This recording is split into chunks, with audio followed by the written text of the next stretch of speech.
अस्सलाम वालेकुम everyone, my name is Shahzadi Iram, I am your host. आप सबको बताते चलूँ कि ये webinar Pakistan International Psychiatric and Rehabilitation Centre की जानिब से करवाया जा रहा है। हमारे साथ मैम मारिया है। अस्सलाम वालेकुम मैम, कैसी हैं आप?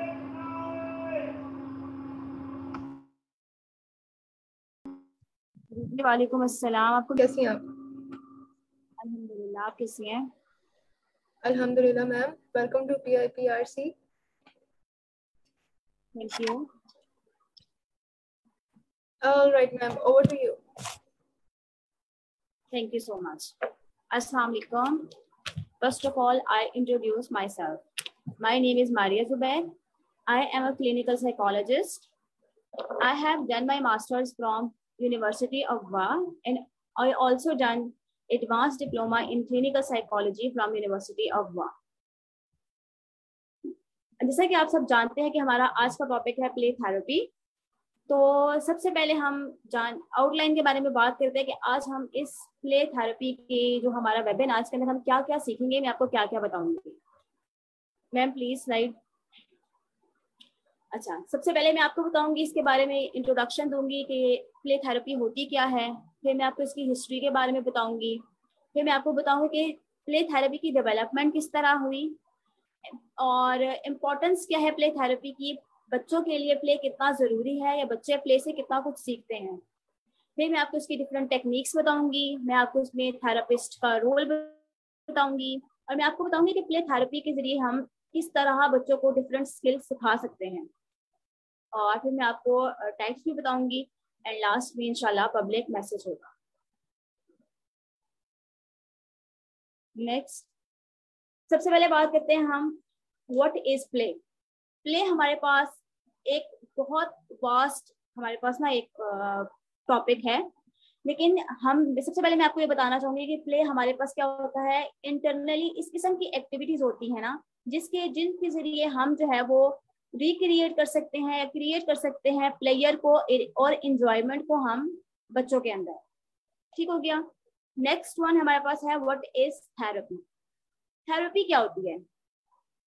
थेरेपी हमारे पास ट्रीटमेंट है मेंटल और साइकोलॉजिकल डिसऑर्डर्स की, जिसके जरिए हम साइकोलॉजिकल मीन्स में आ जाते हैं, हमारी डिफरेंट थेरेपीज आ जाती हैं, डिफरेंट टेक्निक्स आ जाती हैं, काउंसलिंग सेशंस आ जाते हैं। मतलब इन सब चीजों को मिला के जो हम ट्रीटमेंट करते हैं ना साइकोलॉजिकल डिसऑर्डर्स की, उसको थेरेपी कहते हैं। नेक्स्ट, थोड़ा मैं आपको इसकी हिस्ट्री के बारे में बताऊं कि 1909 में फ्रॉइड ने सबसे पहले एक 5 ईयर ओल्ड बॉय के साथ ना प्ले थेरेपी की थी, क्योंकि उस बॉय के अंदर फोबिक सिम्टम्स थे। तो ये हमारे पास फर्स्ट लैंडमार्क केस था जिसको रिकॉर्ड किया गया था कि इसके अंदर जो है वो प्ले को एज अ थेरेपी यूज किया गया था। फिर उसके बाद फ्रॉइड की स्टूडेंट थी क्लाइन, उन्होंने जो है वो इनिशिएट किए थे different therapeutic play methods children के साथ, और उन्होंने जो है वो प्ले थेरेपी को एज अ व्हीकल यूज किया था, फ्री एसोसिएशन। लाइक उन्होंने बच्चों की एसोसिएशन करने के लिए प्ले को यूज किया था।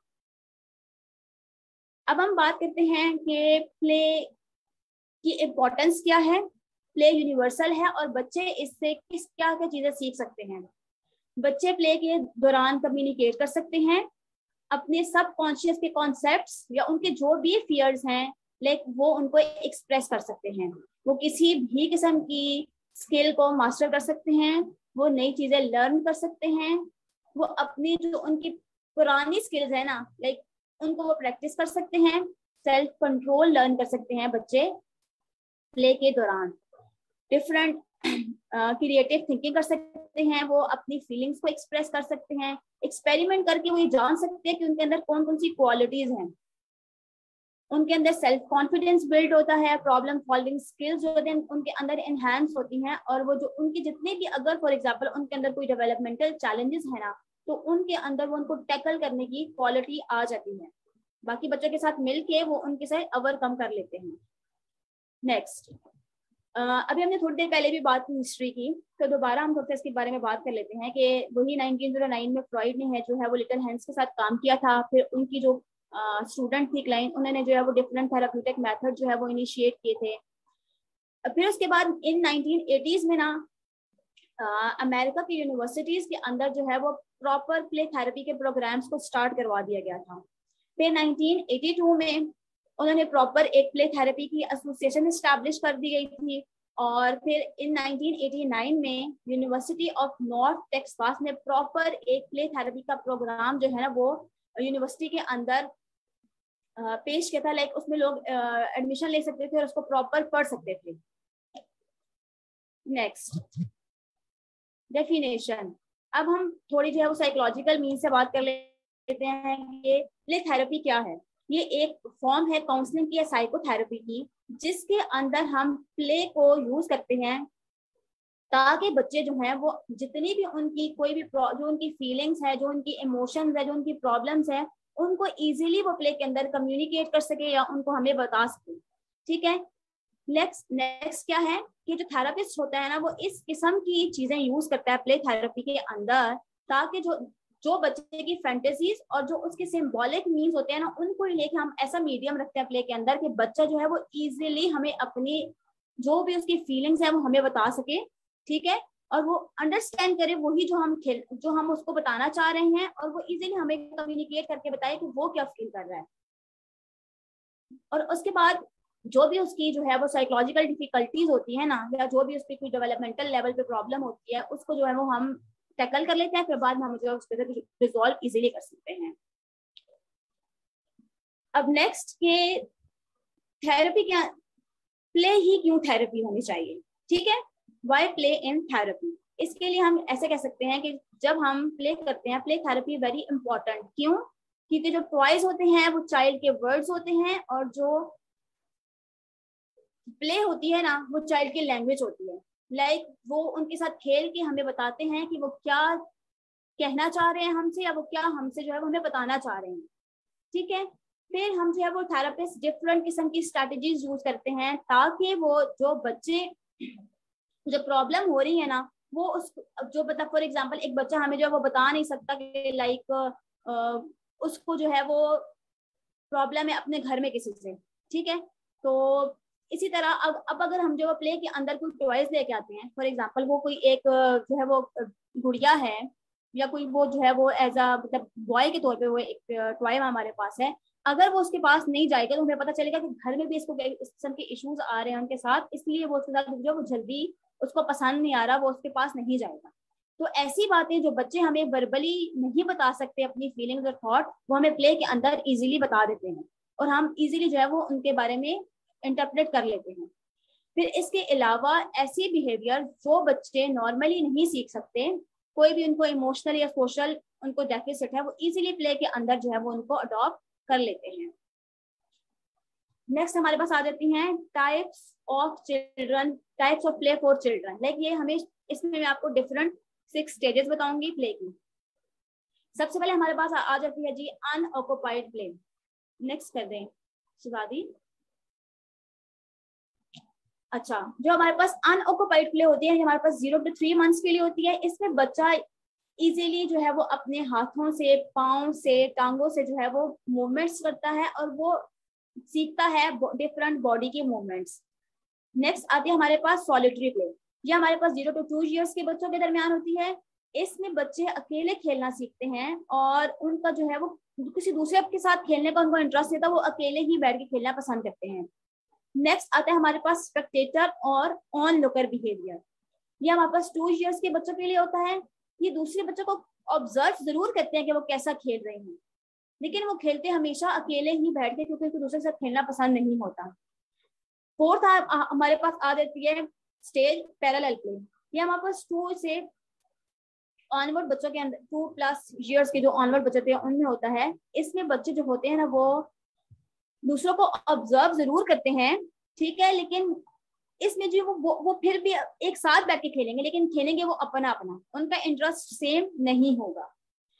नेक्स्ट हमारे पास आता है एसोसिएट प्ले। ये हमारे पास 3 to 4 years के बच्चों में होता है। इसमें बच्चे एक दूसरे के साथ इंटरेक्ट जरूर करते हैं, लेकिन वो फिर भी मिल के खेलते नहीं, क्योंकि उनका इंटरेस्ट चेंज होता है। फॉर एग्जाम्पल, जिस तरह वो प्ले ग्राउंड में बच्चे खेल रहे हैं, तो कोई जो है वो स्लाइड लेगा, तो कोई जो है वो सी सॉ लेगा। खेलेंगे वो सब एक दूसरे के साथ मिल के, लेकिन वो खेलेंगे अपना अपना, क्योंकि उनका इंटरेस्ट सेम नहीं होता। लाइक कोऑपरेटिव प्ले, ये हमारे पास 4+ ईयर्स के बच्चों में होता है। इसमें बच्चे जो होते हैं वो उनका सेम इंटरेस्ट होता है और वो सब एक दूसरे के साथ मिलके और सेम एक्टिविटीज के साथ खेलते हैं। नेक्स्ट, अब हम बात करते हैं डिफरेंट टेक्निक्स की कि हम प्ले के अंदर कौन सी डिफरेंट टेक्निक्स को यूज कर सकते हैं। हम क्रिएट कर सकते हैं डिफरेंट किस्म की क्रिएटिव विजुअलाइजेशंस को। हम स्टोरी टेलिंग जो है वो थेरेपी यूज कर सकते हैं। हम ड्रामा और रोल प्ले करवा के भी बच्चों को जो है वो सिखा सकते हैं। हम ब्लॉक्स और कंस्ट्रक्टिव टॉयज ला के भी सिखा सकते हैं। हम पपेट्स और मास्क और डिफरेंट किस्म की जो है वो टॉयज भी ला के बच्चों को सिखा सकते हैं। सैंड ट्रे भी रख सकते हैं। हम आर्ट एंड क्राफ्ट भी करा सकते हैं। हम क्ले के साथ भी कर सकते हैं। हम म्यूजिक ला सकते हैं। हम ड्राइंग करा सकते हैं। हम डिफरेंट किस्म के डांस एंड मूवमेंट्स के जरिए भी हम जो है वो ये सब टेक्निक्स यूज कर सकते हैं। अब नेक्स्ट हम बात करते हैं थेरेपिस्ट का क्या रोल होता है प्ले के अंदर, प्ले थेरेपी के अंदर, और क्या स्टेप्स होते हैं प्ले थेरेपी के। सबसे पहले थेरेपिस्ट जो होता है ना वो फ्रेंड बनता है चाइल्ड का। उसके अलावा उसके बाद वो इस किस्म की कूल एंड काम एनवायरनमेंट बनाता है जिसके अंदर बच्चा इजीली समझ सकता है कि वो क्या है, वो उसकी क्या फीलिंग्स है, वो क्या सोचता है, उसकी क्या विशेष है और वो उसकी क्या ख्वाहिश है। ठीक है, उसके बाद वो उसको स्पेशल टाइम देता है और उसके अलावा फिर उसके बाद वो अंडरस्टैंड करता है कि बच्चे का क्या इश्यूज हैं और क्या उसकी एबिलिटीज हैं। ठीक हो गया। नेक्स्ट, इम्पोर्टेंस की बात करते हैं कि प्ले थेरेपी क्यों इम्पोर्टेंस है। इन रिसेंट ईयर्स में ना जो हमारे प्रोफेशनल्स हैं उन्होंने ये ऑब्जर्व किया है कि बच्चों के अंदर बहुत ज्यादा प्रॉब्लम्स आ रही हैं। ठीक है, इसीलिए उन्होंने क्या किया कि प्ले को इतना इम्पोर्टेंस दिया कि उनको लगा कि प्ले के जरिए जो है वो हम ह्यूमन हैप्पीनेस को और मोहब्बत को और प्यार को जो है वो हम बच्चों के अंदर बढ़ा सकते हैं। और प्ले के जरिए जो है वो बच्चों के अंदर जो है ना वो न्यू जो स्किल्स है उनको सीखने का मौका मिलता है। नेक्स्ट,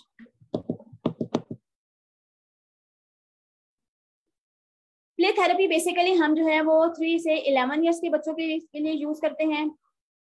इसमें जो है वो हम उनको प्रोवाइड करते हैं डिफरेंट किस्म की ऐसा एनवायरनमेंट प्रोवाइड करते हैं जिसके जरिए वो इजीली एक्सप्रेस कर सकते हैं और उसके लिए वो हम उनको गाइड कर सकते हैं। हम उनको सेल्फ हीलिंग प्रोसेस प्रोवाइड कर सकते हैं और मतलब नेचुरल हम उनको एनवायरनमेंट देते हैं। ठीक है, और चिल्ड्रन जो होते हैं ना वो इजीली कम्युनिकेट कर सकते हैं हमारे साथ। वो अपने नॉलेज को और वो डिफरेंट एक्सपीरियंस करते हैं। वो इजीली हमें बता सकते हैं कि उनको क्या पसंद है। ठीक है, अभी हमने पीछे बात की कि हम उसको एज अ व्हीकल यूज करके पूरी एसोसिएशन कर सकते हैं कि बच्चा हमें इजीली अपने बारे में सब कुछ बता सकता है कि क्या उसको पसंद है, क्या उसको पसंद नहीं है, क्या उसके इंटरेस्ट है, क्या उसके इंटरेस्ट नहीं है। हमें ये भी पता चल जाता है कि बच्चे को जो है वो कहाँ पे उसको डेफिसिट है। यहाँ पे हम बात करते हैं एडवांटेजेस की कि बच्चों इस प्ले के जरिए क्या होता है बच्चे के अंदर सोशल इंटीग्रेशन आती है। वो एक दूसरे के साथ मिल के खेलना आता है। उनको पता चलता है कि सोसाइटी में सब जो है वो मिल के जुल के ही रहते हैं। उनकी ग्रोथ होती है, उनकी डिफरेंट स्किल्स की डेवलपमेंट होती है।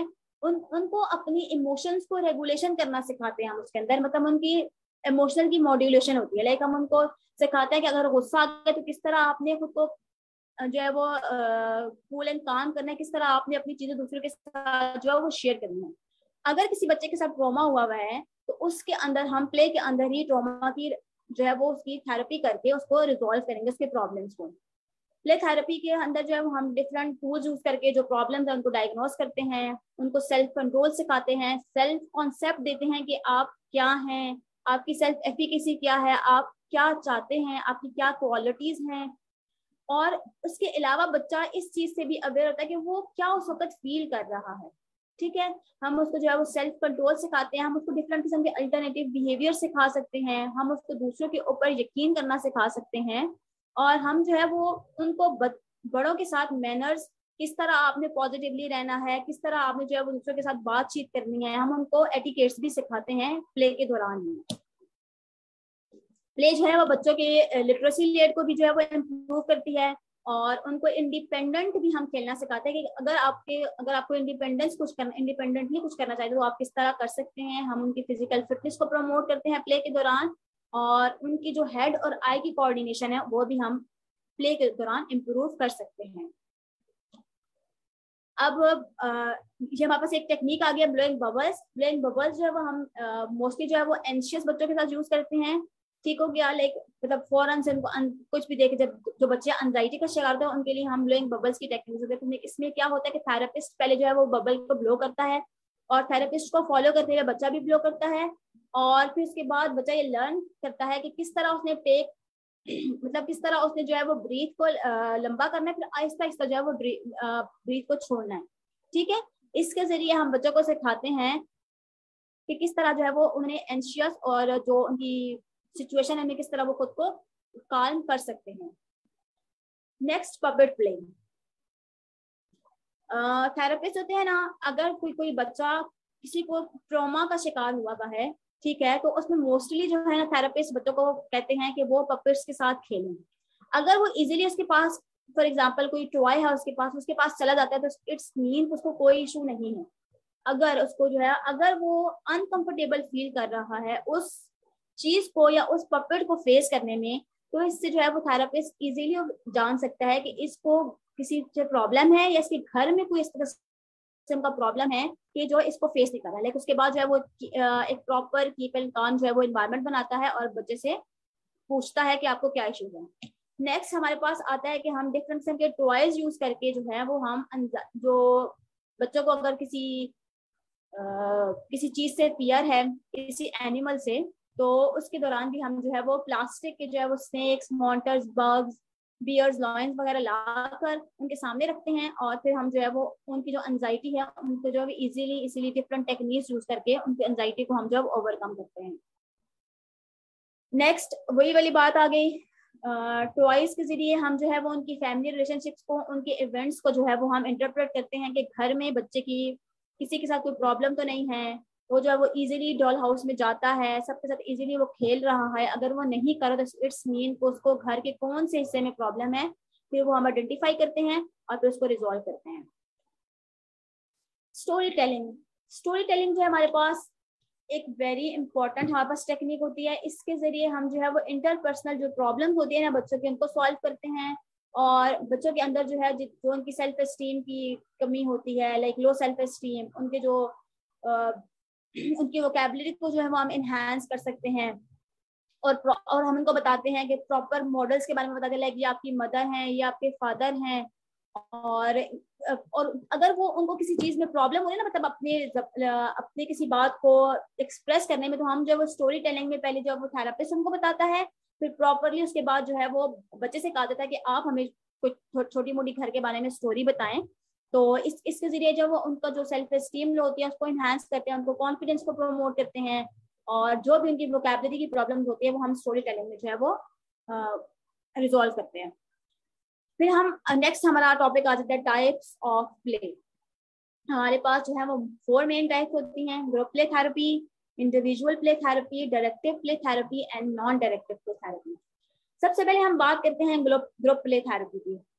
ग्रुप प्ले थेरेपी जो हमारे पास होती है ना, ये हम यूज करते हैं मोस्टली जिन लोगों को बिहेवियर इश्यूज होते हैं या जिनको जो है वो हैबिट और नर्वस डिसऑर्डर होते हैं, लाइक वो किसी के साथ बैठना पसंद नहीं करते, कहीं भी जाते हैं तो वो म्यूट हो जाते हैं, लाइक किसी भी जगह पर जाकर। फॉर एग्जाम्पल जिस तरह हमारे पास सेलेक्टिव म्यूटिज्म का प्रॉब्लम है, बच्चा जो है वो बाकी सही जगह बोलता है लेकिन जैसे ही वो स्कूल में जाता है ना तो वो चुप हो जाता है।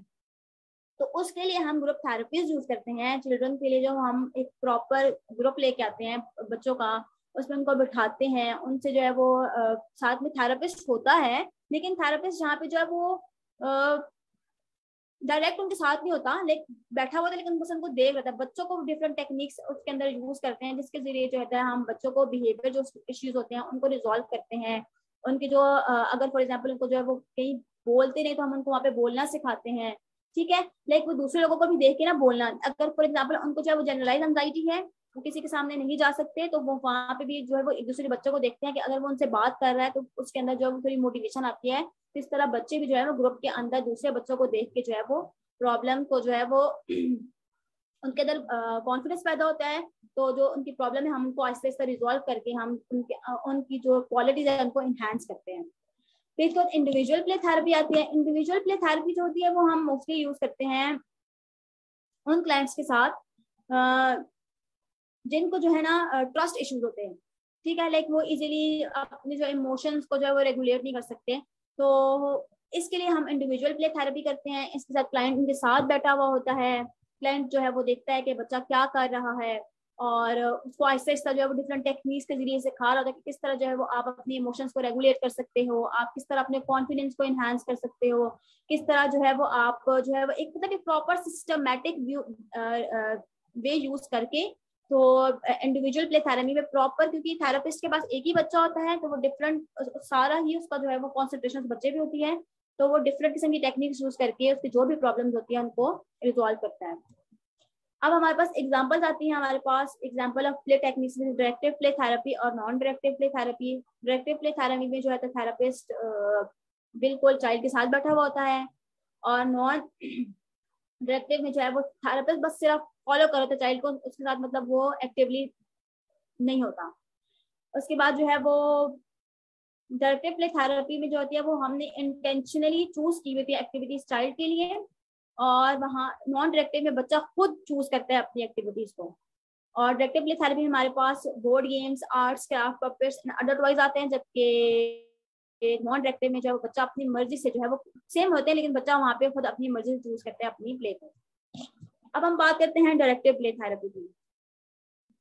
डायरेक्टिव प्ले थेरेपी हमारा ऐसा मेथड होता है, बहुत स्ट्रक्चर्ड होता है। इसमें जो है वो थेरेपिस्ट ने सब कुछ पहले से ही ना रेडी किया हुआ होता है।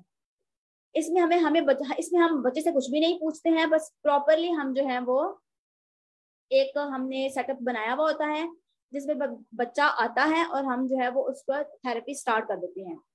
और ये हम मोस्टली एक टाइप है कॉग्निटिव बिहेवियर थेरेपी की, क्योंकि हम उसमें उसकी कॉग्निशन, उसके बिहेवियर सब कुछ को उसको ऑब्जर्व करते हैं और फिर थेरेपी यूज करके उनको जो है वो मॉडिफाई करने की कोशिश करते हैं। डायरेक्टिव प्ले थेरेपी हम ट्रोमैटिक, जिन लोगों के साथ ट्रोमा विक्टिम्स बच्चों के साथ हुए होते हैं, लाइक कहीं उनका रेप हुआ होता है या कोई बैड टच वगैरह हुआ होता है, तो उसके लिए भी हम जो है वो डायरेक्टिव प्ले थेरेपी यूज करते हैं। और इसकी जो मोस्ट कॉमन एग्जांपल है, इसमें हम जो सैंड रे यूज करते हैं। थेरेपिस्ट में उसमें चीजें रखी हुई होती है, तो कहता है वो चाइल्ड को कि आप मुझे बताओ कि आपको इस ट्रे में क्या पसंद है और आप इस ट्रे को खुद रीअरेंज करो। तो वो जिस चीज को जैसे जैसे उठाएगा और फिर जिस चीज को नहीं उठाएगा तो वो उससे फिर प्रॉपरली उस चीज के बारे में पूछता है कि आपने इसमें ये चेंजेस क्यों किए, आपको क्या प्रॉब्लम थी, आपने ऐसा क्यों किया। और कभी कभी तो वो पूरी सैंड रे ही चेंज कर देता है और पूछता है कि अगर आपको बोला जाए आप इसको किस तरह जो है वो रीअरेंज करोगे। तो इसके जरिए वो ये देखता है कि बच्चे के अंदर कितना कॉन्फिडेंस है, बच्चा जो है वो कितना इंडिपेंडेंटली वर्क कर सकता है, और अगर उसको उसके अंदर किसी चीज से प्रॉब्लम है तो क्यों है, वो फिर वो सब प्रॉपर करके उसकी जितनी भी प्रॉब्लम होती है उसको आइडेंटिफाई करके फिर डिफरेंट टेक्निक्स यूज करके उनको जो है वो ठीक करता है। नेक्स्ट आता है ये डायरेक्टिव सैंड थेरेपी, वही है जिसके बारे में मैंने अभी आपको सब सारा बता दिया। नेक्स्ट आता है हमारे पास non directive play therapy. Non directive play therapy हमारे पास होती है, इसमें बच्चा खुद चूज करता है अपनी एक्टिविटीज को, सिर्फ थेरेपिस्ट उसको देख रहा होता है। इसमें जो है वो बच्चा खुद ही अपने लिए डिफरेंट किस्म की जो है वो टेक्निक, लाइक अगर वो उसकी मर्जी है तो वो बैठ के ड्राइंग करना स्टार्ट कर दे, ठीक है। उसके अलावा उसका दिल चाहे तो वो कोई पपेट के साथ खेलना शुरू कर दे।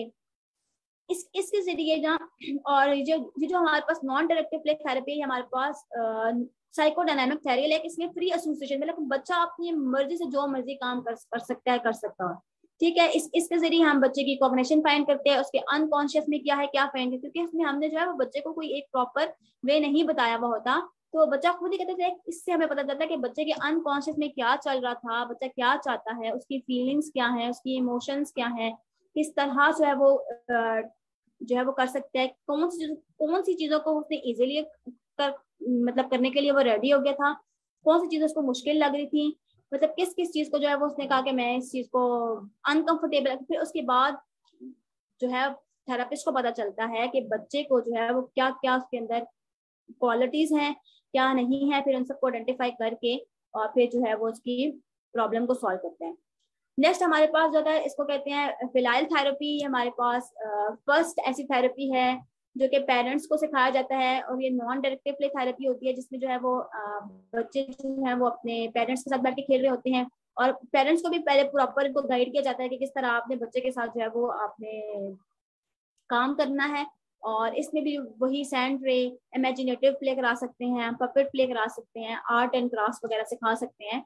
और फिर इस तरह जो है वो मतलब प्रॉपर जिस तरह थेरेपिस्ट होता है, इसी तरह अगर थेरेपिस्ट के साथ जो है वो बच्चे की कॉन्फिडेंशियलिटी डेवलप नहीं हो रही और उनकी आपस में जो है, क्या उसको कहते हैं, मुझे वर्ड भूल गया अब इस वक्त, फ्रेंडशिप, रेपो बिल्डिंग। हाँ फ्रेंडशिप, हाँ एग्जैक्टली, फ्रेंडशिप डेवलप नहीं हो रही है इस वक्त, तो फिर जो है वो थेरेपी जो है वो प्रॉपर गाइड कर लेता है पेरेंट्स को।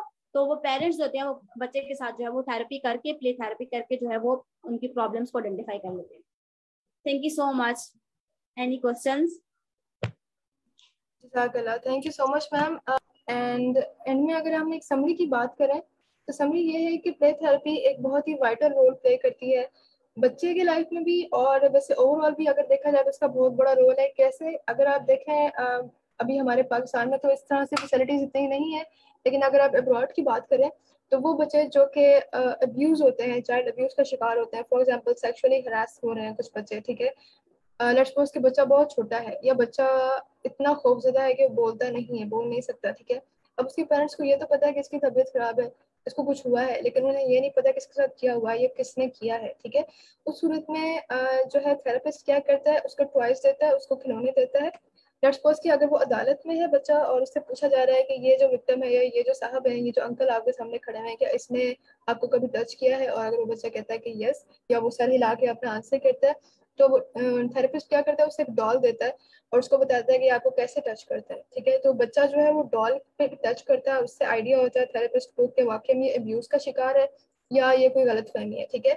इसी तरह से वो बच्चे जो बहुत ही एग्रेसिव होते हैं, जैसे साइकोपैथ्स होते हैं, जितने भी साइकोपैथ होते हैं उनका कोशिश करनी चाहिए कि उनको बचपन में ही आइडेंटिफाई कर लें, क्योंकि बड़े होने के बाद उनका ट्रीटमेंट जो है वो इतना इजीली पॉसिबल नहीं होता, ठीक है।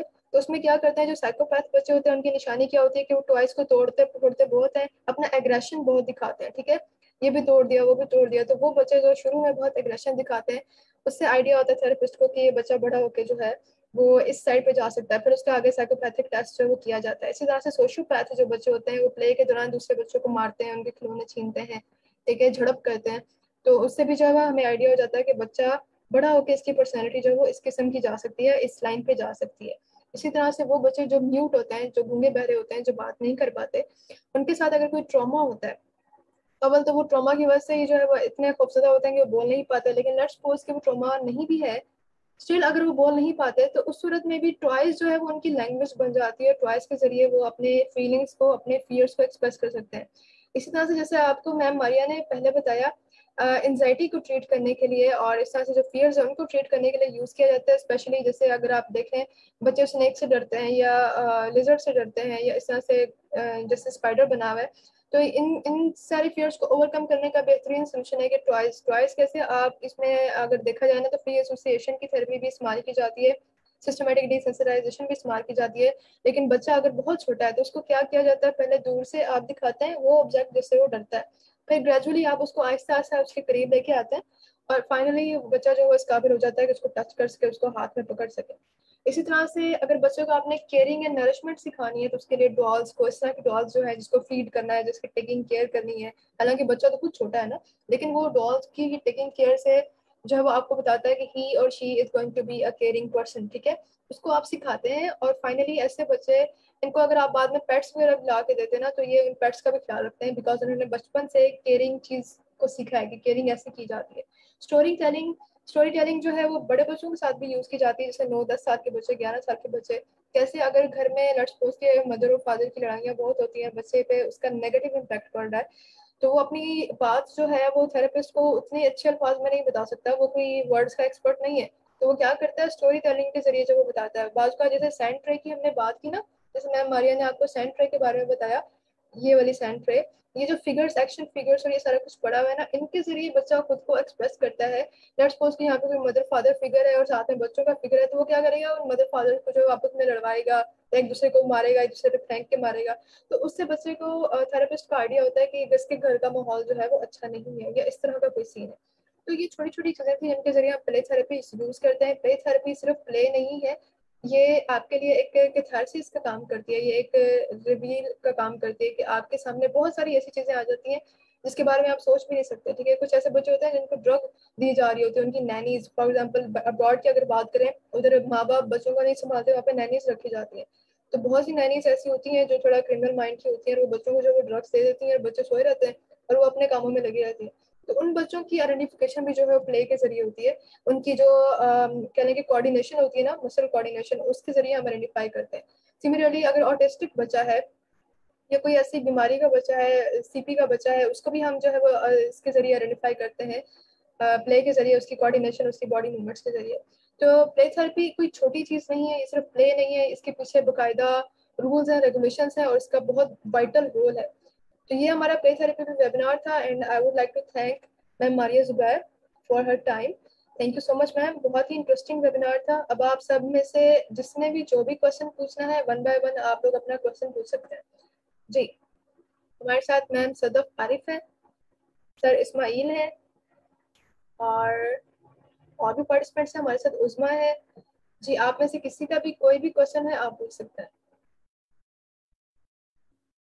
आप लोग अपना हैंड भी रेज कर सकते हैं, अगर आप बोलना नहीं चाहते तो चैट बॉक्स में ड्रॉप कर सकते हैं अपने क्वेश्चंस, ठीक है।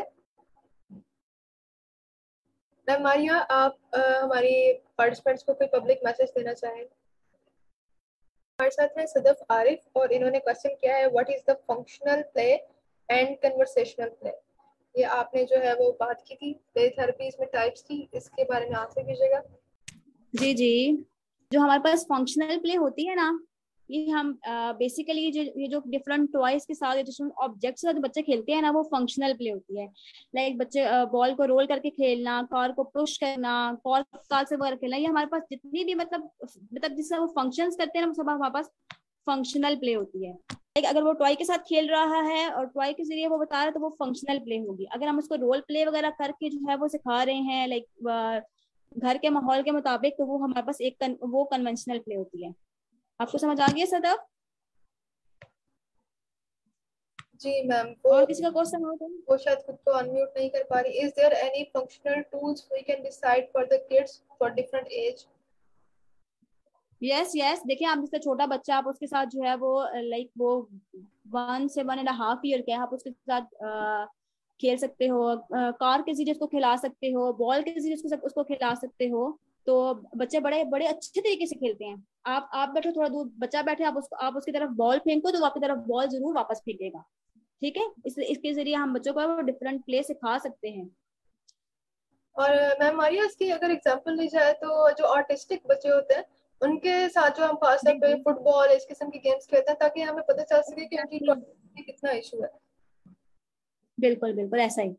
तो मतलब अगर हम जो डिफरेंट टॉयज के जरिए हम जो प्ले करवाते हैं, वो फंक्शनल प्ले होती है। उसमें आप देखिए बच्चों के पास कितने टॉयज होते हैं, आप उनको कोई भी टॉयज दे दें तो वो बच्चा जरूर खेलेगा उनके साथ बैठ के। हाँ जी, और लेकिन हम अगर वो नहीं फंक्शनल खेलेगा, और फंक्शनल में जहाँ तक मेरा देखिए, ख्याल है, मैम मारिया आप बताइए कि क्या मैं एक्यूरेट हूँ? अगर हम देखें ना फंक्शनल की बात, तो उसमें हम फिजिकली एक्टिविटी इन्वॉल्व करते हैं, फिजिकल। लाइक आप उसके साथ फुटबॉल खेलते हैं, आप उसके साथ क्रिकेट खेलते हैं, आपने देखना होता है कि उसकी मसल कोऑर्डिनेशन कैसी है, आई टू हैंड मूवमेंट कैसा है। तो ये इस चीज को फंक्शनल बोलते हैं, जिसमें आपके बॉडी फंक्शंस इन्वॉल्व है। एग्जैक्टली, देखिए हम यही देखना चाह रहे थे कि बच्चा कितना एक्टिव है और बच्चे को कोई प्रॉब्लम तो नहीं है, डेवलपमेंटल कोई इशू तो नहीं है। ओके देखिए मैम, अगर वो प्रॉपर बैठ के जी जी। खेल रहा है तो वही वो इसका मतलब है कि वो मतलब बच्चा जो है वो डेवलपमेंटल ठीक जा रहा है। अगर कोई इशू आ गया तो वो नहीं। इफ अगर वो इंटरेस्टेड नहीं है टॉयज के अंदर, तो देखें, अब आपने फिर उसका इंटरेस्ट आपने चेक करना है कि उसका इंटरेस्ट किस चीज में है, क्या चीज उसको पसंद है, किस किस अब देखिए, ऐसा नहीं कि बच्चा बिल्कुल ही टॉयज नहीं लेता। बच्चा को जो अपने इंटरेस्ट के मुताबिक वो टॉयज जरूर लेता है, उनसे वो जरूर खेलते हैं। ऐसा नहीं है कि वो सब टॉयज के साथ, लेकिन वो जरूर खेलेगा। इसके लिए फिर आपको उसका इंटरेस्ट जो है वो आइडेंटिफाई करना पड़ेगा। जी, थैंक यू मैम। और किसी का कोई क्वेश्चन हो? Okay, alright, thank you everybody for joining. Thank you so much ma'am Maria, आपने अपना कीमती वक्त हमें दिया, and it was very informative webinar. और मुझे खुशी हुई कि आपने जो है वो इतने इंटरेस्टिंग टॉपिक पे हमारे साथ बात की। Thank you so much. Thank you so much शहजादी, आप सबने मुझे मौका दिया कि मैं जो है वो किसी टॉपिक पे वेबिनार दूं, और आप सबको जो है वो अपने जो मेरे पास नॉलेज है मैं आप सबके साथ शेयर कर सकूं। और मेरा मैसेज यही है कि अगर अब मुझे नहीं पता आप स्टूडेंट साइकोलॉजी के हैं कि नहीं, इसके बावजूद भी अगर आप नहीं भी हैं तो सबको अवेयरनेस होनी चाहिए साइकोलॉजिकल प्रॉब्लम्स की, और हमें हमें कोशिश करनी चाहिए कि हम लोगों को अवेयर करेंगे। साइकोलॉजिकल प्रॉब्लम्स जो होते हैं वो ऐसा नहीं होता कि वो पागल होते हैं, या जो हमारे मतलब स्टिग्मास बन चुके हैं ना कि पागल होते हैं जो पेशेंट्स होते हैं, और साइकोलॉजिस्ट वो पागलों का इलाज करते हैं। लाइक हमें इस जो हमारी थॉट्स हैं इनको चेंज करना है, और हमने लोगों को अवेयर करना है साइकोलॉजिकल प्रॉब्लम्स के, ताकि लोग जो है वो आए, वो अपना जो प्रॉब्लम्स है उनका इलाज करवाएं। ठीक है, क्योंकि इसके जब लोगों का प्रॉपर टाइम पे इलाज नहीं हो सकता तो वो फिर ज्यादा सुसाइड की तरफ चले जाते हैं और वो फिर ठीक नहीं हो पाते। एज अ क्लिनिकल साइकोलॉजिस्ट मैंने बहुत से ऐसे पेशेंट्स देखे हैं कि जिनका जो है वो स्टार्ट में वो लोग समझते हैं कि इनको जिन चिमट गए हैं और बाबों के पास लेके जाते रहते हैं और उनका प्रॉपर इलाज नहीं करवाते हैं, तो वो फिर काफी कॉम्प्लिकेशन की तरफ चले जाते हैं। अगर लोगों को हम अवेयरनेस दें साइकोलॉजिकल प्रॉब्लम की, साइकोलॉजी से रिलेटेड, तो मुझे उम्मीद है कि लोग जो है वो टाइम से लोगों को ले आएंगे और जो हमारे पेशेंट्स हैं वो ज्यादा जो है वो सुसाइड की तरफ जाने से बच जाएंगे। Thank you so much. Absolutely ma'am, absolutely. और अगर देखा जाए ना तो हम बड़ों पे तो बहुत फोकस करते हैं लेकिन बच्चों को निगलेक्ट कर देते हैं। बच्चे जो है ना वो सीक्रेटली बहुत कुछ फेस कर रहे होते हैं। पहली बात है कि किसी और पे ट्रस्ट मत करें, किसी नैनी पे, किसी भी ऐसी चीज पे जिसको कि आप पर्सनली नहीं जानते। ठीक है, अपने बच्चे को ऐसे लोगों के हवाले करके मत आया करें, क्योंकि आपको नहीं पता कि अगले बंदे की नीयत क्या है। ठीक है, बहुत से बच्चे जो है वो चाइल्ड अब्यूज का, सेक्सुअल अब्यूज का शिकार हो जाते हैं और पेरेंट्स को पता ही नहीं होता। ठीक है, बच्चा जो है वो इतनी तकलीफ, इतना दर्द, सब कुछ जो है वो बर्दाश्त कर रहा होता है, मेंटल ट्रॉमा बर्दाश्त कर रहा होता है। एक छोटे से इंसिडेंट से आपका बच्चा जो है वो सारी जिंदगी के लिए एक फियर का, एक खौफ का शिकार हो जाता है। सारी जिंदगी के लिए उसके अंदर कोई डिफेक्ट हो सकता है, अल्लाह ना करे। तो अपने बच्चों को जो है वो अपनी निगरानी में रखें, सेफ्टी में रखें। माँ बाप से बेहतर प्रोटेक्शन कोई नहीं दे सकता। ठीक है, स्टिल आप लोग जो है अगर खुदा न खास्ता ऐसा कुछ डिटेक्ट करते भी हैं बच्चे में तो उसके लिए प्रोफेशनल हेल्प लें। उसके लिए टोटके मत करें, उसके लिए ये जिन निकालने वाले बाबों के पास मत जाए। उसके लिए आप एक प्रोफेशनल को कंसल्ट करें, एक साइकियाट्रिस्ट को, एक साइकोलॉजिस्ट को जो कि सर्टिफाइड हो, उससे रब्ता करें और उससे जो है वो अपनी प्रॉब्लम डिस्कस करें। Anyway, thank you so much everybody जिसने भी ज्वाइन किया। हमें आपकी पार्टिसिपेशन जो है वो हम सबके लिए बहुत वैल्यू रखती है। मैं थैंक यू कहना चाहूँगी मैम मारिया जुबैर को एक बार फिर से। Thank you so much ma'am. And I would like to thank miss Nazia Arshad जिनकी वजह से ये वेबिनार जो है वो एस्टेब्लिश हो पाया। Thank you so much ma'am Nazia. And I would like to thank sir Moazzam as well. उनकी भी बहुत मेहनत और काविश जो है वो शामिल रही है। इसके अलावा हमारे जितने भी पार्टिसिपेंट्स हैं सबको सबको बहुत बहुत शुक्रिया, आप सबने पार्टिसिपेट किया और आप thank you so much for joining. Allah Hafiz. Allah Hafiz. Thank you ma'am. Allah Hafiz. Thank you so much all of you.